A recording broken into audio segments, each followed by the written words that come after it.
Hi there and welcome back to my channel. My name is Larissa and today I'm going to share with you guys all you need to know about Charlotte Mason lingo. So if you don't know how to speak the language of Charlotte Mason, phrases like form to be and PNEU and the feast and mother culture and papers Floyd, if things like that confuse you, I'm going to help define those and kind of give you an idea of what they mean without having to read all 6 of Charlotte Mason's volumes.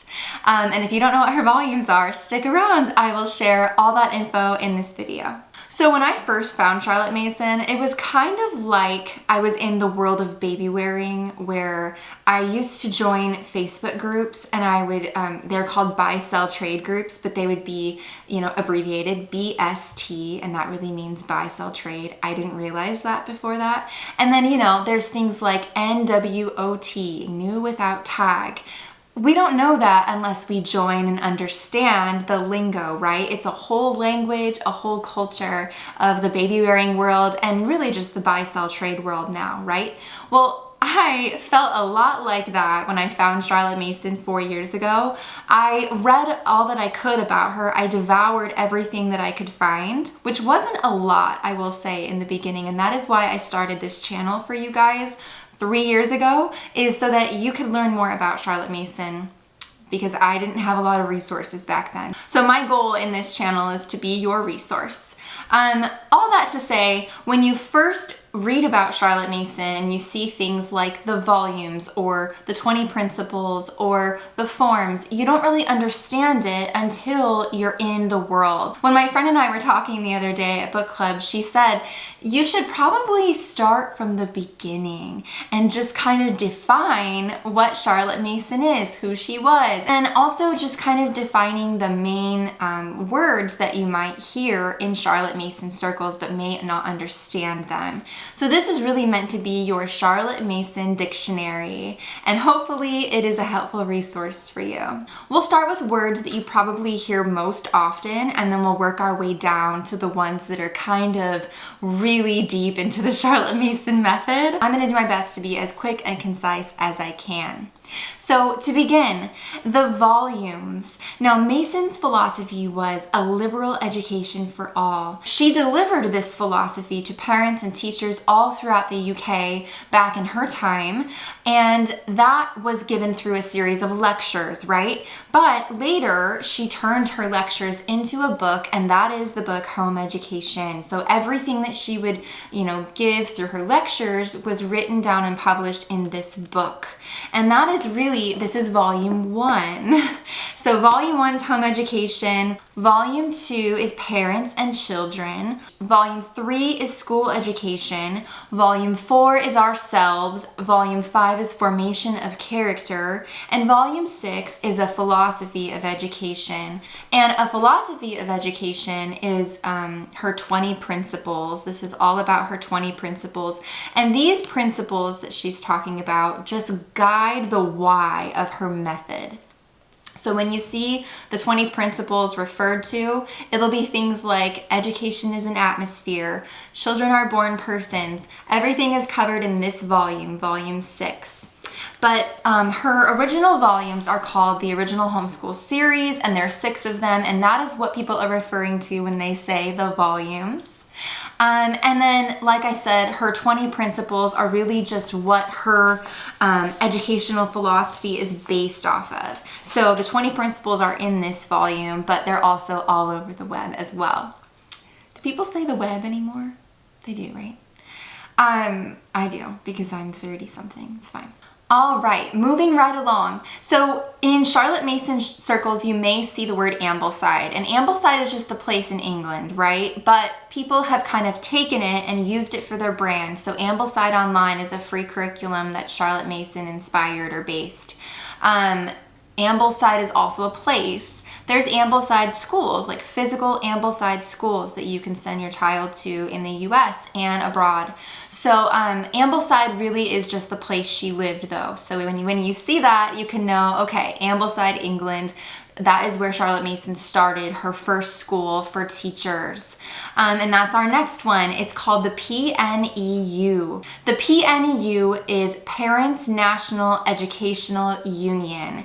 And it was actually formed out of a school that she created for teachers called the House of Education. And the House of Education was just where teachers could go. It was like a training college for teachers in Ambleside. So there were so many people that were struck by Mason's philosophy that it really grew at a pretty rapid rate. And so then Mason formed the PNEU out of her teaching college, the House of Education. So now it's the PNEU, Parents National Educational Union. Now, the PNEU was a group of parents and teachers and governesses, and these parents were homeschool families in the UK, right? But it was a group of people in the UK that followed Mason's methods. And so Mason and another woman founded the PNEU, and they would release programs each year. And the programs are what people would follow if they have a second grader or a first grader or a 12th grader. It tells them, the program guide tells them what to do for that year based on Mason's selections of books and feast that she would recommend for the year. And we'll talk about what the feast is in a little bit. But anyway, so the programs are what would be released by the PNEU, founded by Mason and one other woman, based on her philosophies, right?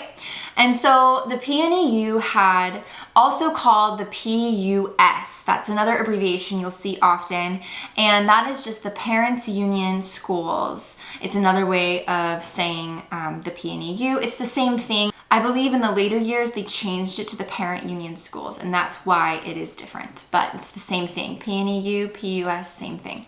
And then you will see the abbreviation, the PR. The PR stands for Parents Review. So the Parents Review was just a periodical written by those that were in charge of the PNEU. And this was like a magazine. It had different contributors that would write for the magazine, and it would allow the PNEU group, right, of parents and educators to stay connected. And so this was just a way for them to kind of be connected and read about the experience of a Charlotte Mason education. And so the PR articles that you guys probably see in Charlotte Mason circles are from that magazine, and it was in publication for quite a while. So that is the PR. And then next we have the Charlotte Mason grades. So she didn't use first grade, second grade, third grade, fourth grade. She actually called her grades forms. So there was Form 1, Form 2, Form 3, Form 4, Form 5, and Form 6. And the reason that Charlotte Mason didn't use grades and she used forms instead was because they were more elastic. Her big mission in life was to let people know that children are born persons, right? And so a child who might be 6 but a little bit academically behind may do better in a different form than a child of 6 who read when they were 3, right? So some children, we all know this, no education is one size fits all. Every child will have a different level they're at, no matter of their age, regardless of their age. We know this from infancy. Some babies crawl at 10 months, some babies don't walk until 18 months. It really just depends on the child, right? Mason really understood this, and I love this about her. So forms were elastic, and a child could be put in the form that was appropriate for them.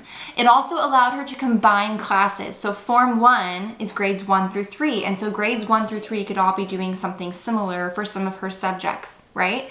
Same for Form 2. Form 2 is grades 4 through 6, and they could all be doing something different in those subjects, but also something the same as well.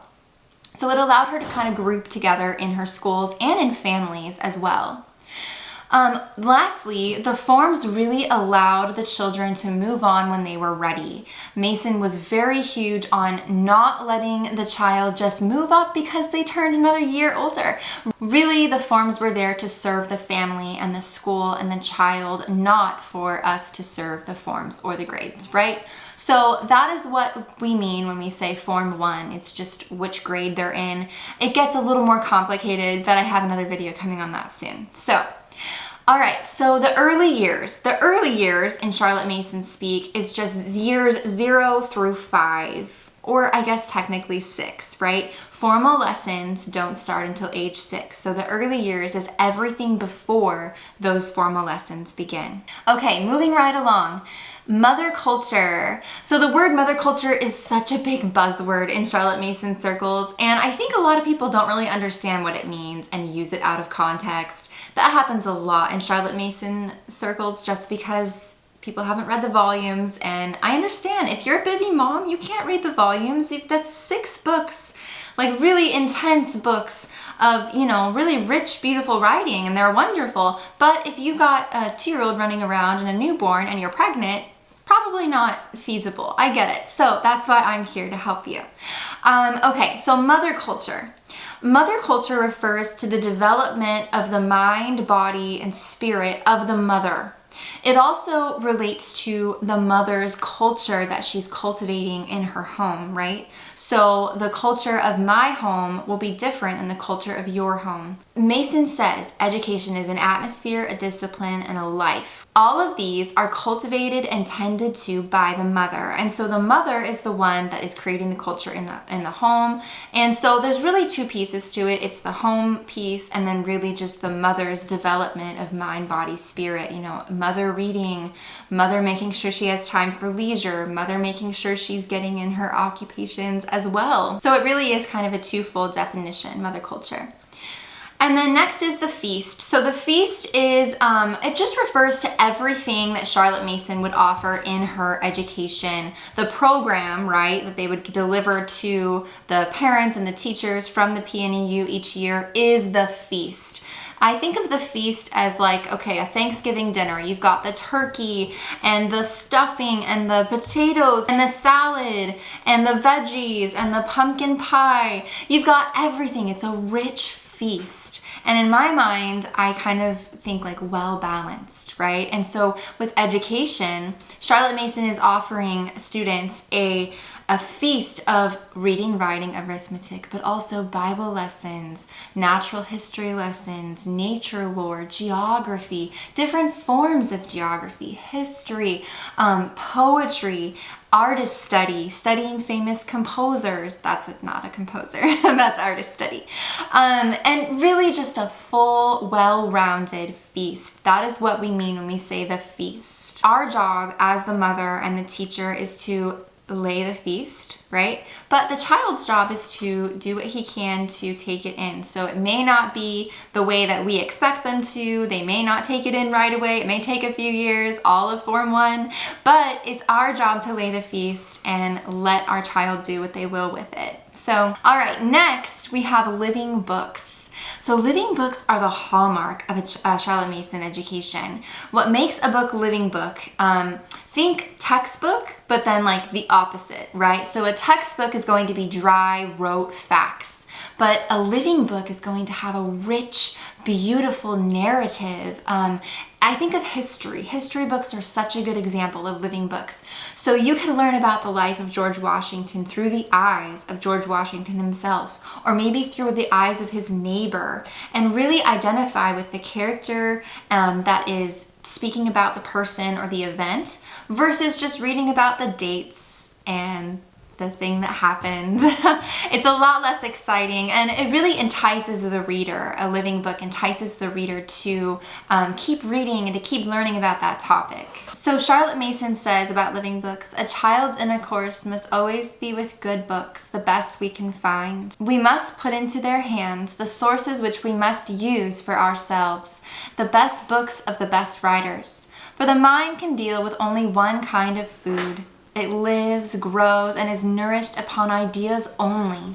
Mere information is to it as a meal of sawdust to the body. She gives a very rich example in just eating sawdust. The sawdust would be the textbook, right? And then the living book would be the rich, the best writers, the ones that we would take up into our hands ourselves, right? Living books are so important. So that is living books. Now, twaddle is what Mason refers to as books written to the child's level. So very, very dumbed down, taken all of the beauty out of it, just really boring, monotonous writing, right? And so Twaddle is the opposite of a living book. Mason writes about Twaddle in volume 1, and she says, the sort of diluted twaddle which is commonly thrust upon children. So usually when you go into the Barnes & Noble in your local community, you will go to the children's section, and 9 times out of 10, you'll see books that are written for a child's level. They're not written with rich, beautiful vocabulary. It's not a book that I myself would personally read, right? But non-twaddle picture books do exist, and there are so many wonderful books out there that adults enjoy. Good picture books, non-twaddle, will appeal to readers of all ages, right? And so that's really what Mason is saying. Don't give your children diluted twaddle or dumbed down books. Okay, next is narration. I have a whole video on narration, so I'm not going to go into depth today with it, but narration is essentially the telling back of a story in your child's own words. And so if I am going to read a history lesson about Eli Whitney and the cotton gin, and I'll say, okay, tell me what you heard about Eli Whitney and the cotton gin. My daughter would tell back what she heard in the reading. That is a narration, and it is a hallmark of the Charlotte Mason educational method.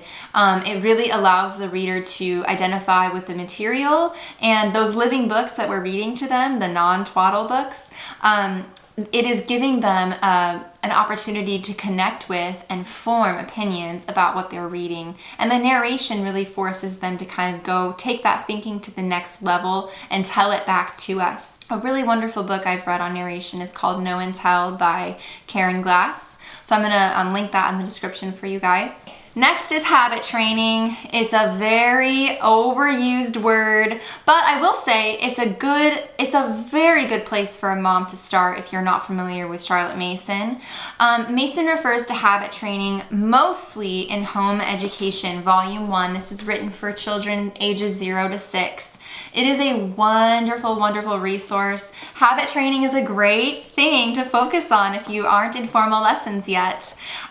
Charlotte Mason writes, the mother who takes pains to endow her children with good habits secures for herself smooth and easy days, while she who lets their habits take care of themselves has a weary life of endless friction with children. I'm also reminded too of what it says in the Bible, train up a child in the way they should go. I think about that often when I think about Charlotte Mason's recommendation to start habit training with your young children. Habit training is simply teaching our children patiently and intentionally how to interact with and in the world around them. And it all starts at home. So definitely check out a little bit more about habit training if you're able to. It's a wonderful place to start for young moms. Okay, timetable. So timetable is a word that you guys have seen on here a lot, and I've gotten a lot of questions about it. I try to just like put both words, the Charlotte Mason speak and the non-Charlotte Mason speak. I'm not always successful though. So a timetable is a weekly schedule of morning lessons, right? And so Mason always liked her timetable to have variety and be appealing to different parts of the brain. So for example, in my morning timetable, which is just my schedule, that's all it is a schedule of lessons, right? My weekly spread of lessons.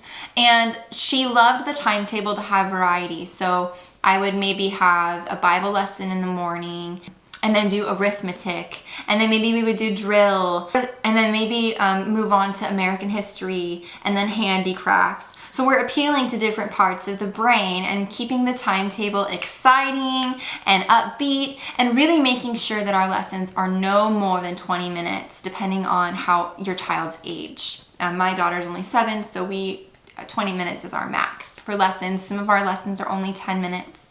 But the timetable is just essentially a schedule. Next is the logbook.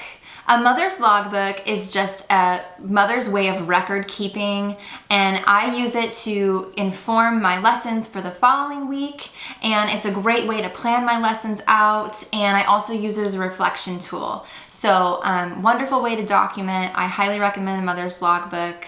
And I do have a video on my logbook on my channel, so I will link that in the description. All right, next is exams. Okay, so I posted on my Instagram about exams last year, and it was our first year doing Charlotte Mason style exams, but I had so many, like, and even in real life, I would say to people, yeah, we're doing exams, you know, and they'd say to me, like, what does that look like for a 6-year-old?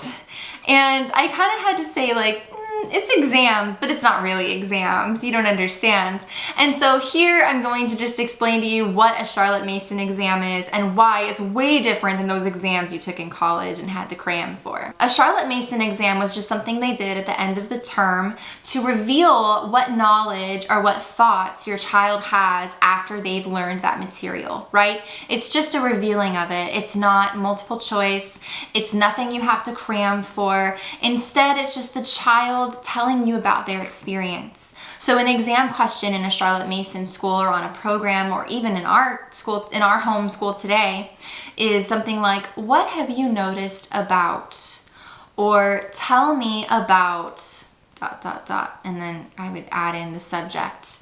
Tell me what you know about, describe a journey in, describe your favorite scene in, and so forth. So like if I was gonna plug something in, I could say, tell me about Christopher Columbus, or tell me about the birth of Jesus. And you could use an event or something that you studied for that term and plug it in, and then your child would then answer. And anything they say, that's the exam answer. And actually, my Mason had her students do mostly oral exams for the younger years, and then later on they would write down their answers to their exams. But it was mostly oral, and I love that about Mason. Okay, so moving on, so now we're getting into the really deep, intense Charlotte Mason words, so an object lesson. An object lesson just appeals to the child's senses and their natural curiosity about the world. So many object lessons were done outside. So let's say you're walking down the street and a butterfly lands on your child's arm. Now, hopefully they stay there, or your hand. Hopefully the butterfly stays there long enough to look at it, but you would kind of entice your child to notice it and look at the shape of its wings and notice how it sits and look at different features of the butterfly. You wouldn't say too much, but instead you would just kind of incite their natural curiosity. And that right there is exactly what an object lesson is. Let's say you see some geese in the pond over yonder and you can say, what do you notice about what are they doing? Or just kind of ask very simple questions, open-ended questions that allow your child to kind of focus their, to kind of change their focus over to that if they haven't already been looking at it. In an object lesson, Charlotte Mason writes in Parents and Children, her book, object lessons should be incidental. This is where the family enjoys so great an advantage over the school. It is almost impossible that the school should give any but set lessons. But this sort of teaching in the family falls in with the occurrence of the object. The child who finds that wonderful and beautiful object, a paper wasp's nest attached to a larch twig, has his object lesson on the spot from father or mother. So it's really just, we're walking along in our little nature walk or our hike, child notices something, parent entices child to continue noticing it. That's really just like the formula for an object lesson. So next is Sunday reading, and Sunday reading is just a term that I use often that I get a lot of questions about. Sunday reading is just reading that's set aside for Sundays only. So we read the Bible on Sundays, obviously, and then usually you can read stories about morals or, heroes, and things that kind of point to divine things, right? So Bible stories are a great one for this, but read from the Bible. And then also we read Pilgrim's Progress, which is a great one by John Bunyan. And then I also like Parables from Nature. We do those two on Sundays in addition to the Bible. Next is recitation. Recitation is one you're going to hear a lot, especially in non-Charlotte Mason circles. It's kind of a pet peeve of mine to hear people say you have to memorize your recitation, because you don't. You actually do not have to memorize it. Mason says nothing about memorizing your recitation. Instead, it's about your enunciation, your volume, your inflection, and the presentation of whatever you are reciting, right? And so students practice recitation as a form essentially of public speaking and learning to speak beautifully. Side note, I'm reading the last Jane Austen novel. There's 6 that I'm reading. I think there's like another one with short stories, but the last one, and they talk about beautiful reading. And so I just thought of Charlotte Mason. But reading aloud is a skill, right? And so reading aloud to an audience is an even higher skill than that. So recitation is important, and she had her students practice recitation, and I have my students practice recitation. So it's not about memorization. In Home Education, Charlotte Mason writes, recitation is the fine art of beautiful and perfect speaking. And she says, the child should speak beautiful thoughts so beautifully, with such delicate rendering of each nuance of meaning, that he becomes to the listener the interpreter of the author's thought. So you really just want to embrace what you're reading when you're doing a recitation. Teach your students to embrace what they're reading, and as if they were the author themselves. It's a beautiful picture, right? So recitation, that's what it is, not memorization. Swedish Drill. Swedish Drill is a series of movements that students would perform, and it's funny because people constantly, what is Swedish Drill? What does it mean? Why do people do it? So it's a series of movements the students would perform in response to a vocal calling, right, or vocal instruction. And the movements are performed gently and slowly, and with an emphasis on balance and complete muscle control, right? So as the students get more proficient in each of the drills, they move on to harder, more complicated drills. So Mason would have her students do these during transition times, and there was also a drill block in the morning timetable for certain students, I believe the younger ones, but I think the older ones would do it in the afternoon. And it really just teaches discipline, it teaches how to follow oral instructions, and just kind of brings unity, I think, too. We really enjoy it in our home. So that is what Swedish Drill is. It's kind of like home education and PE mixed together. Picture study. So picture study is just looking at a work of art. The portrait of a man with a Roman coin. This is by Memling, and basically you just have your child look at the picture, the painting, and kind of look at it for a couple minutes, just quietly notice what they see about it. Obviously, there's a whole like artist study that goes into it. You read a biography, you learn about the artist, but picture study itself is something you'll see often, and you're really just looking at the picture, seeing what you notice, what resonates with you, what the artist's intent was when they were making it, thinking about different questions about the picture, etc. So then you want to try and close your eyes and picture the work in your mind's eye, and try to kind of bring it back to your memory after closing your eyes. And your child can practice that, and then kind of just try to recall what you can remember about the picture. And so it's a really beautiful exercise, and it's only 10 minutes a week, but it's a really beautiful exercise that Charlotte Mason had her students take part in. Okay, solfege. This is another one I get asked so much. Solfege is just, it's commonly referred to as solfa, but it's just the do, re, mi, and then so on, you know the song in Sound of Music, do, re, mi, fa, sol, la, ti, do. So you are just learning how to transpose music, essentially. You're learning the different notes with hand signs, right? So solfege allows the child to just learn to understand music in a more sensory way, and then also helps build whatever music lessons they're taking. It helps build upon that. But solfege is essentially singing, and it's a really wonderful family activity. Next is paper Floyd. Paper Floyd is one of the many handicrafts that Mason would schedule under the afternoon occupations slot or the work slot in her timetable, but students did it in the morning as well. I believe forms 1 through 4 would do Floyd in the morning, but basically, it allows the child to practice precision, to follow directions, and it gave them a sense of accomplishment upon completing a project. So Floyd is essentially just paper folding, and you begin with a 6-inch square, usually 6-inch. And you can manipulate the square into different shapes and different objects by folding, using a little bit of glue and a little bit of cutting. But there's a book that Mason used, and so she had her students do paper Floyd, and it really helped kind of allow them to learn how to practice precision and self-correction and all of that good stuff. So paper Solid is essentially just a handicraft, not really origami. It's a little different. And then brush drawing. Now, brush drawing is not a Charlotte Mason term, but she did have her students take a brush drawing lesson a few times a week, and she would have them do the Japanese style of brush drawing, and that is just not drawing the outline. It's using the brush to make whatever you're going to make and forming the mass from just the brush and the paint.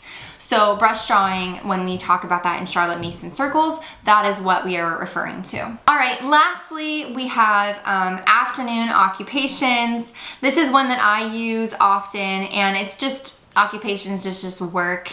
And there was a slot in the timetable for Mason students for afternoon occupations, and these are things that didn't fit into the morning timetable, like piano lessons or music lessons, special study, leisure reading, nature notebooking, nature study. All of that stuff went into the afternoon slot of the timetable. So while she did have a timetable for the morning, she also had this whole afternoon feast that she would offer too.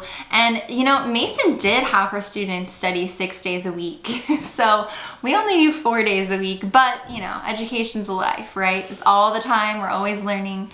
So, all right, everyone, well, that is the end of this video. I know it was a long one, but this is my like Charlotte Mason dictionary. This is it, it's right here. And if any of you have questions on anything that I shared today, I'm going to have an article on my website with references and everything that I just discussed in kind of written format. So be sure to check that out. I appreciate you all watching, and I really hope this is a helpful resource to you. Please share with anybody that you think would benefit from it, and I will see you guys in the next video.